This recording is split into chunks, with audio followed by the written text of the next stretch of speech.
नमस्कार प्रिय मित्रों, स्वागत है आपका। मैं आचार्य अनूप त्रिपाठी और आप देख रहे हैं ज्योतिष एवं वैदिक ज्ञान। मित्रों, आज बात करेंगे खर मास के ऊपर।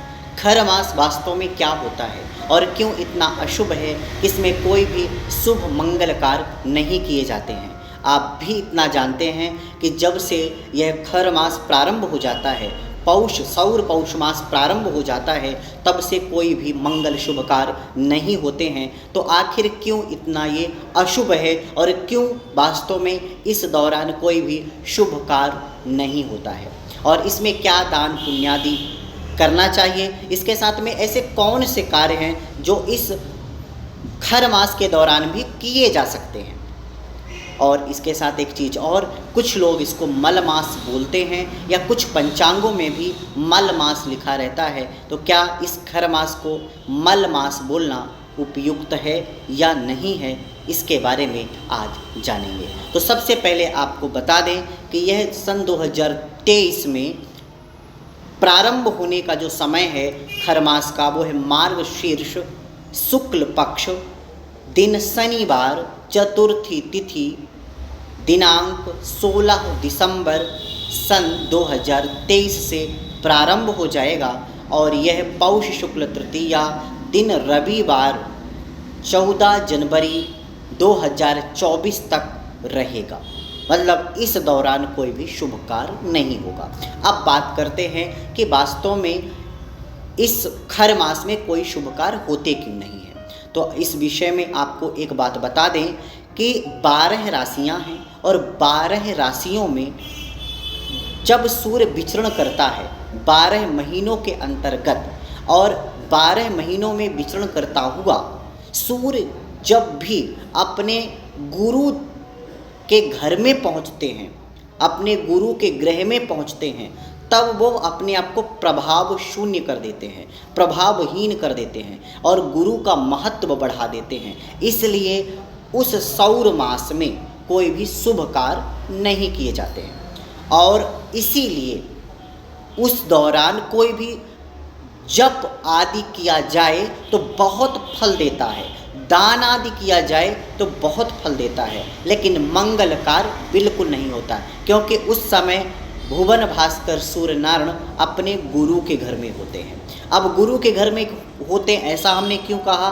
क्योंकि गुरु बृहस्पति की 2 राशियां हैं, एक मीन राशि है और एक धनु राशि है, और इन्हीं जब धनु राशि और मीन राशि में सूर्य पहुंचते हैं, हमने बताया 12 महीनों में सूर्य अलग अलग राशियों में विचरण करते हैं, राशियां भी 12 हैं और महीने भी 12 हैं, तो हर महीने सूर्य एक राशि को भोगते हैं।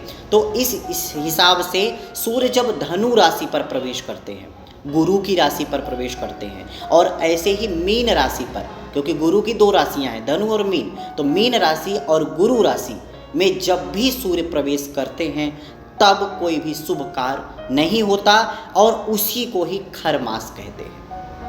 तो सबसे पहले आपको ये बात पता चल गई कि मंगल कार्य होते क्यों नहीं हैं। इसलिए नहीं होते हैं कि उस समय भगवान भुवन भास्कर सूर्य नारायण अपने गुरु के घर में होते हैं, इसलिए उस दौरान कोई भी शुभ कार्य नहीं होते, मंगल कार्य नहीं होते हैं। वो अपने आप को प्रभाव शून्य मान लेते हैं या अपनी जो प्रतिभा है उसको शून्य कर देते हैं। तो मित्रों, सबसे पहले आपने ये तो पता कर लिया कि क्यों खर मास बुरा माना जाता है। तो वस्तुतः ये बुरा नहीं होता है, बल्कि सूर्य इसमें प्रभाव शून्य होते हैं, इसलिए सूर्य अपनी ऊर्जा आपको नहीं दे सकते हैं वास्तव में। इसलिए आप इस हिसाब से आप इस बात को समझ सकते हैं कि खर मास में कोई भी शुभ कार्य नहीं किया जाता है। अब इसके साथ में खर मास साल भर में 2 बार आते हैं और हर साल खर मास आता ही है जब भी सूर्य धनु राशि या मीन राशि में पहुंचेगा, तब खर मास आएगा। इस बात को आप समझ गए।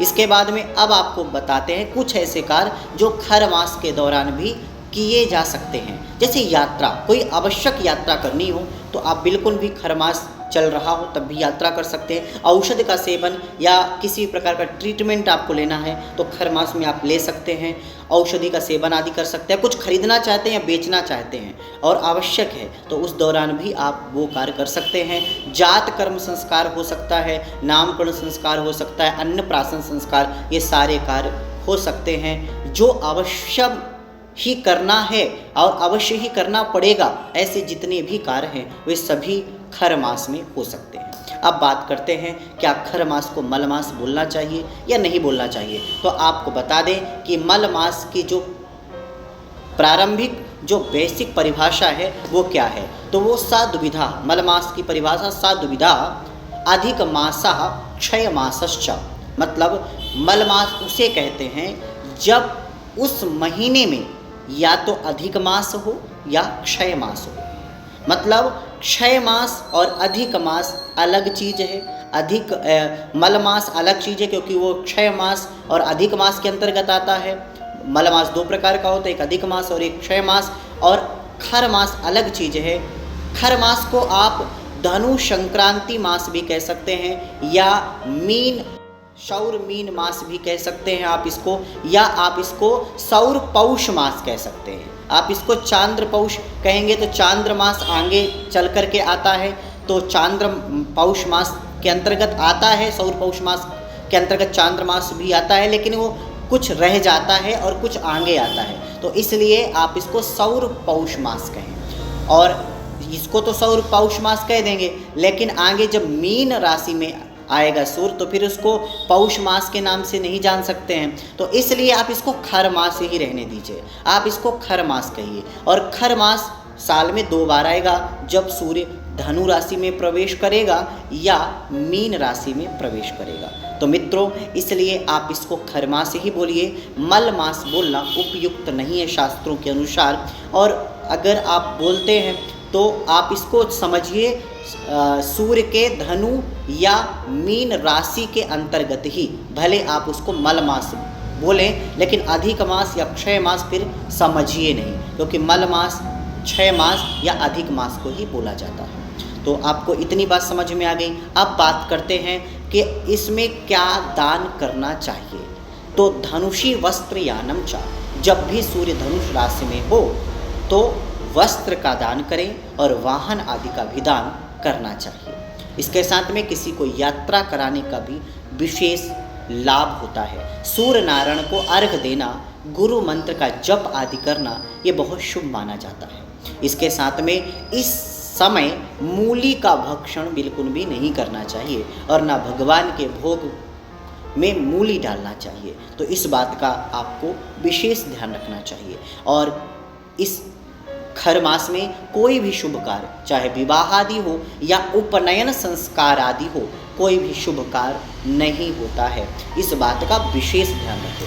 हठात आपको हठपूर्वक कोई भी शुभ कार्य करने से बचना चाहिए, हठ नहीं दिखाना चाहिए, क्योंकि पंचांग और शास्त्रों का यही सख्त निर्देश है कि जब भी सूर्य धनु राशि या मीन राशि पर हो, गुरु की राशि पर हो, खर मास हो, तो उस समय हमें कोई भी शुभ कार्य नहीं करना चाहिए। तो आशा करते हैं कि आपको जानकारी अच्छी लगी होगी। अगर कुछ भी समझ में नहीं आया है तो आप सीधे हमसे संपर्क करके पूछ सकते हैं। तो चलिए अभी के लिए बस इतना ही। आगे फिर उपस्थित होते हैं आपके सामने एक नई जानकारी के साथ। तब तक के लिए नमस्कार।